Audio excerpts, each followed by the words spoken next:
दोस्तों, बहुजन समाज पार्टी के national coordinator सह बहन मायावती जी के भतीजे आकाश आनंद जी चुनावी जनसभा को सीतापुर में संबोधित कर रहे थे और संबोधन के दौरान उन्होंने भाजपा और आरएसएस पर जो है बड़ा हमला बोला और हमला बोलने के दौरान भाजपा और आरएसएस को आतंकवादियों की सरकार बता डाली। यहाँ तक कि जो आकाश आनंद जी हैं वो ये बयान तक दे डाले कि अगर कोई प्रतिनिधि जो है आपसे वोट लेकर जीत जाता है और जीतने के बाद दोबारा आपसे वोट लेने के लिए अगर आपके बस्तियों में आए, तो फिर ऐसे लोगों का स्वागत जो है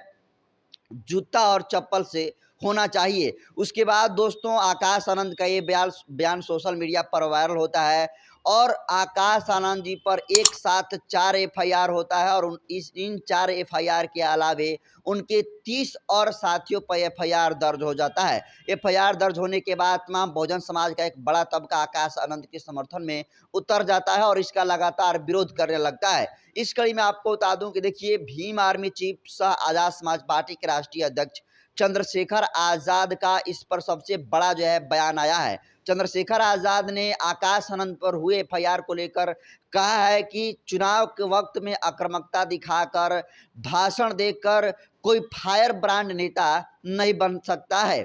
फायर ब्रांड नेता बनने के लिए चुनाव के बाद भी 5 साल जमीन पर काम करना पड़ता है। उनको जिस तरीके से वो वीडियो में बोलते हैं वो सब कुछ पहले से लिखाया रहता है। अगर आकाश आनंद जी कुछ बोले हैं आक्रामकता के रूप में, बीजेपी और आरएसएस को आतंकवादी और बुलडोजर की सरकार बतलाए हैं, तो कहीं न कहीं आकाश आनंद जी का जो स्क्रिप्ट लिखने वाला है वो व्यक्ति दोषी है, क्योंकि आकाश आनंद जी आमतौर पर देख-देख कर ही बोलते हैं। आपको बता दूं कि चंद्रशेखर आज़ाद आगे टीवी 9 के भारतवर्ष में इंटरव्यू देते हुए ये भी कह रहे हैं कि उनको लग रहा है कि हम नकल करके जो है आगे जा सकते हैं और फायर ब्रांड नेता बन सकते हैं, लेकिन नकल के लिए भी अकल की ज़रूरत है। तो आपको बता दूं दोस्तों कि जिस तरीके से आकाश आनंद सहित उनके 30 साथियों पर एफआईआर दर्ज हुआ है, उसको लेकर बहुजन समाज में गुस्सा है। लेकिन चंद्रशेखर आज़ाद जिस तरीके से आकाश आनंद पर हुए एफआईआर और उनके 30 अन्य जो साथियों पर एफआईआर हुआ है उसको लेकर बड़ा बयान दिया है। और चंद्रशेखर आज़ाद के अनुसार आपको बता दूं कि ये चंद्रशेखर आज़ाद आकाश आनंद को अपने बयान में एक सलाह भी दे डाले हैं जिसके माध्यम से वो कहना चाहते हैं कि जिस तरीके से अभी चुनाव आया है और आकाश आनंद जी जो है आक्रामकता दिखा दे रहे हैं, आक्रामकता से भाषण देते हैं, बीजेपी और आरएसएस को अपने भाषणों में घेरते हैं, लेकिन ये फायर ब्रांड नेता की पहचान नहीं है। फायर ब्रांड नेता उसको कहा जाता है जो चुनाव में भी और चुनाव के बाद भी रिजल्ट जो कुछ भी हो जनता के बीच 5 साल रहकर जमीन पर मेहनत करे, उसे जमीनी नेता माना जाएगा। और आपको बता दूं दोस्तों कि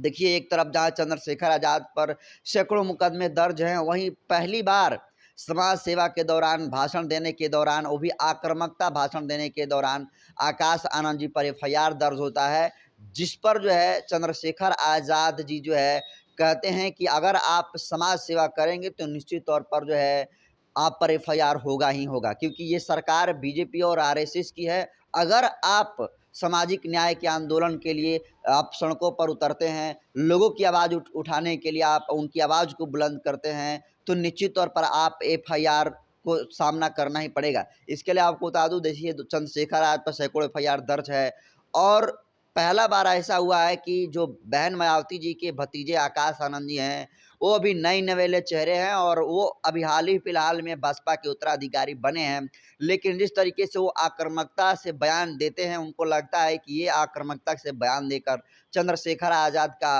रिप्लेस कर पाएँगे, चंद्रशेखर आज़ाद की जगह ले पाएँगे। लेकिन जगह लेने के लिए, फायर ब्रांड नेता बनने के लिए चुनाव के बाद भी 5 साल के लिए मेहनत करना पड़ता है और ये सब कुछ कहना है भीम आर्मी के चीफ चंद्रशेखर आज़ाद जी का। फिलहाल जिस तरीके से आकाश आनंद जी सहित उन पर 30 साथियों पर एफआईआर दर्ज हुआ है, इसको लेकर कहा जा रहा है कि आकाश आनंद जी कभी भी जेल जा सकते हैं, उन पर कभी भी जो है हिरासत में उनको लिया जा सकता है। तो इस पर आपकी क्या है प्रतिक्रिया? चंद्रशेखर आज़ाद ने आकाश आनंद पर हुए एफआईआर को लेकर जिस तरीके से उन्होंने बयान दिया है और कहा है कि ऐसे फायर ब्रांड नेता बयान देकर नहीं बना जाता है, तो इसको आप कैसे देखते हैं? कमेंट कर दीजिए। वीडियो जनतंत्र खबर के यूट्यूब चैनल पर देख रहे हैं तो चैनल को सब्सक्राइब कर लीजिए, फेसबुक पेज पर देख रहे हैं तो पेज को फॉलो कर लीजिए।